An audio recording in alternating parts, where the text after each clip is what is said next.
ఉదయం పడుకొని లేవగానే మొబైల్ చూడకుండా మీ రోజే స్టార్ట్ అవ్వట్లేదు. నీ చుట్టూ ఎంత మంది ఉన్నా లేకపోయినా సరే మొబైల్ మాత్రం కంపల్సరీగా పాకెట్ లో ఉండి తీరాలి. ఏంటి ఫ్రెండ్స్, నేను కరెక్టే చెప్పానంటారా? ఈ వీడియో చూస్తున్న వాళ్ళు ఎంత మంది మార్నింగ్ లేవగానే ఎన్ని కాల్స్ వచ్చాయి, ఎన్ని మెసేజెస్ వచ్చాయని చెక్ చేస్తున్నారు. నోటిఫికేషన్ సౌండ్ రాగానే దూరంగా ఉన్న మనుషులు కూడా కాకిలా ఫోన్ మీద వాలిపోతున్నారు. తిండి తినేటప్పుడు మొబైల్, చదువుకోవడానికి మొబైల్, ఫ్రెండ్స్ తో మాట్లాడడానికైనా మొబైల్, పడుకునే ముందు మొబైల్, పడుకొని లేచాక కూడా మొబైలే. దరిద్రం ఏంటంటే బాత్రూమ్ లోకి వెళ్ళినప్పుడు కూడా మొబైలే తీసుకొని వెళ్తున్నారు. 24 గంటలు మొత్తం మొబైల్ తోనే ఉంటే నీతో నువ్వు ఎప్పుడు ఉండేది? ఇది కేవలం నీ ఒక్కడి తప్పే కాదు, ప్రపంచంలో అందరూ ఇలానే ఉంటున్నారు. రీసెర్చ్ ప్రకారం తెలిసింది ఏంటంటే ప్రతి మనిషి ఎవ్రీ 10 నిమిషాలకు ఒకసారి వాళ్ళ మొబైల్ చెక్ చేసుకుంటున్నారంట. మొబైల్ వల్ల మీకు తెలియకుండానే ఎన్ని దూరం చేస్తున్నారో తెలుసా? ఫ్యామిలీని, ఫ్రెండ్స్ ని, అవుట్డోర్ గేమ్స్ ని, మెయిన్ గా నీ ఇండివిజువాలిటీని కోల్పోతున్నారు. మొబైల్ అనేది మనకి యూస్ఫుల్ గా సపోర్ట్ చేసే గ్యాడ్జెట్ గా ఉండాలి గానీ మనల్ని రూల్ చేసే గ్యాడ్జెట్ లా మారకూడదు. ఏ పని చేయాలని ఫిక్స్ అయినా నీ మైండ్ డైవర్ట్ చేసేది మొబైలే. ఒక చిన్న స్క్రీన్ లో మీ లైఫ్ అన్నిటినీ పెట్టేస్తున్నారు. మొబైల్ ఎక్కువసేపు చూడడం వల్ల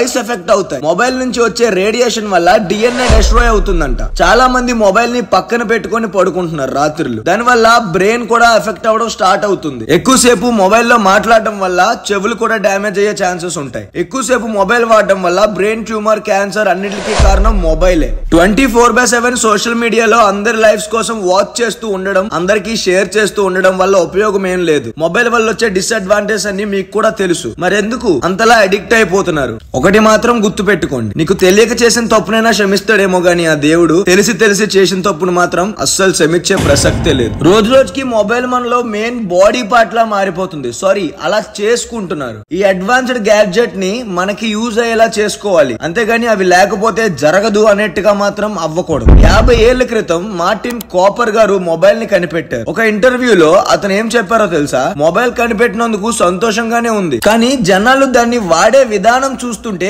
భయంగా ఉంది అని అన్నారు. ఎందుకంటే అతను మొబైల్ ని ఎంత లిమిట్ లో యూజ్ చేయాలో అంతవరకు మాత్రమే ఫిక్స్ చేశారు కనిపెట్టేటప్పుడు. కానీ సొసైటీలో కాంపిటీషన్ అనే వ్యూహం వల్ల మొబైల్ యూసేజ్ లిమిట్ ని పెంచేసి కంప్లీట్ గా దానికి అడిక్ట్ అయ్యేలా చేశారు. ఫర్ ఎగ్జాంపుల్ రోబో 2.0 మూవీ చూసే ఉంటారు అందరూ. అందులో హ్యూమన్ బీయింగ్స్ కి కాదు, కంప్లీట్ ఎన్వైరన్మెంట్ నే స్పాయిల్ చేస్తుంది. మొబైల్ కనిపెట్టిన మార్టిన్ కాపర్ గారే రోజులో 1 గంట యూజ్ చేస్తారంట మొబైల్ ని. మీ కెరీర్ ని, ఫ్యూచర్ ని, రెస్పాన్సిబిలిటీని, ఎమోషన్స్ ని అన్నిటిని వదిలేసి మొబైల్ తోనే ఉంటే నీ లైఫ్ ఒక పెద్ద క్వశ్చన్ మార్కే. ఇంకా మొబైల్ వదిలేయడం పెద్ద కష్టం విషయం ఏం కాదు, కానీ నీ మైండ్ లో ఒకటి ఫిక్స్ అవ్వాలి. ఎప్పుడైతే మొబైల్ ని ఆన్ చేసేటప్పుడు ఏ వర్క్ కోసం అయితే ఆన్ చేసావో ఆ పని కోసమే ఆన్ చేసుకొని ఆ పని అయిపోయాక క్లోజ్ చేసేయాలి. మొబైల్ ని కంప్లీట్ గా అవాయిడ్ చేయండి అని నేను చెప్పట్లేదు. మొబైల్ ని యూజ్ చేసే లిమిట్ ని క్రాస్ చేయొద్దు అంటే. లైఫ్ లో ఏదైనా లిమిట్ లోనే ఉండాలి గైస్. ఒకసారి క్రాస్ చేశారు ఆ లిమిట్ ని అంటే దాని మీద డిపెండ్ అవుతున్నాం అనేది మాత్రం మర్చిపోవద్దు. కరెక్ట్ గా యూజ్ చేస్తే మొబైల్ ప్రొవైడ్ చేసే నాలెడ్జ్ ఏ బుక్స్ కూడా ప్రొవైడ్ చేయలేవు, ఎక్కడా దొరకవు. గైస్ ఒకసారి ఆలోచించండి, ఒక మనిషి మనల్ని కంట్రోల్ చేయడానికి ట్రై చేసినా కంట్రోల్ చేస్తున్నట్టు అనిపిస్తే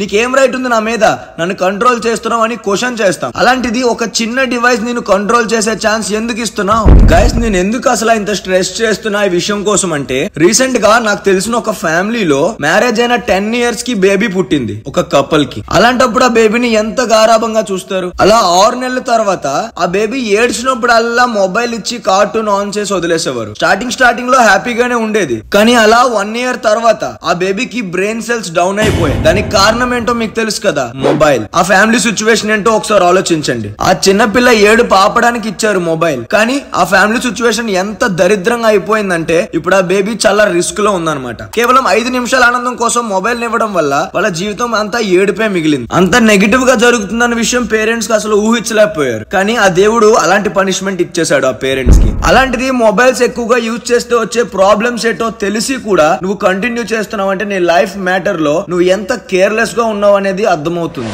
ఒక్కసారి తెలుసుకో గైస్, నువ్వు చనిపోతే నీకే ప్రాబ్లం ఉండదు, కానీ నిన్ను నమ్ముకొని నీ మీద డిపెండ్ అయిన వాళ్ళకే చాలా చాలా పెద్ద ప్రాబ్లం ఉంటుంది. Just think before what ever you do. ఒక బ్రదర్ లా మీకు చెప్తున్నా అనుకోండి, మొబైల్ యూజ్ చేసేటప్పుడు ఒక లిమిట్ పెట్టుకోండి. వీడియో చూసాక మీకు ఎలాంటి ఫీలింగ్ కలిగిందో మీ మైండ్ లో దయచేసి కమెంట్ లో నాకు తెలియపించండి. అలాగే వీడియో నచ్చితే లైక్ చేసి, షేర్ చేసి, ఛానల్ సబ్స్క్రైబ్ చేయడం మాత్రం మర్చిపోవద్దు. Thank you for watching. జై హింద్.